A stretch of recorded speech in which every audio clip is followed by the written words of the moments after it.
Bonjour, voici la toute nouvelle formule de café méninge, désormais en format audio. Le concept reste inchangé, il s'agit de lancer quelques pistes de réflexion pendant le temps qu'il faut boire un bon café, et ce sans se brûler. Pour ce premier audio, je vais tout simplement repartir de notre dernier carrousel intitulé Risques technologiques et résilience territoriale, que vous trouverez en scrollant sur ma page LinkedIn. Tout d'abord, ces risques sont liés à la présence d'activités à risque, comme les sites classés Céveso stockant des substances dangereuses.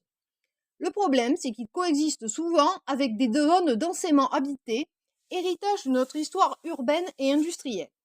Un accident peut donc avoir des conséquences graves sur la santé humaine, sur l'environnement et sur l'économie locale. Face à cette réalité, la prévention ne suffit pas toujours. C'est alors qu'il faut penser en termes de résilience territoriale. Alors la résilience, c'est la capacité d'un territoire à anticiper un événement perturbateur, résister à ses effets immédiats, s'adapter pendant la crise et surtout savoir se transformer pour préserver ses fonctions critiques dans l'avenir. La prévention et la résilience partent de deux logiques différentes, mais elles se complètent. D'une part, la prévention a pour objectif de limiter l'exposition au risque par le zonage et de réduire la vulnérabilité avec des solutions techniques. C'est une approche souvent descendante et très réglementaire.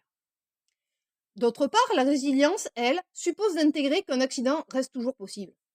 Elle organise la réponse, mobilise les acteurs et encourage l'adaptation collective.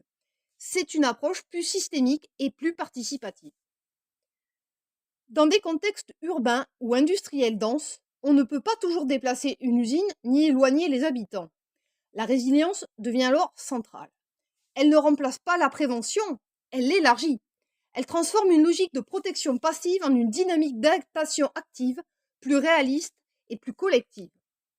Finalement, articuler prévention et résilience, c'est donner aux territoires les moyens de mieux protéger leurs habitants, leur environnement et leurs activités. Et c'est aussi une manière de renforcer la confiance et la coopération entre acteurs locaux, publics comme privés. Et vous, comment voyez-vous l'articulation entre prévention et résilience dans vos territoires? Vos expériences et vos retours sont précieux. N'hésitez pas à les partager en commentaire.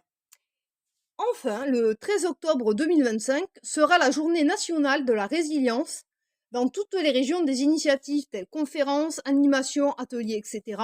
auront lieu les jours autour de cette date, donc n'hésitez pas à consulter les programmes. Et moi, je vous dis tout simplement à bientôt.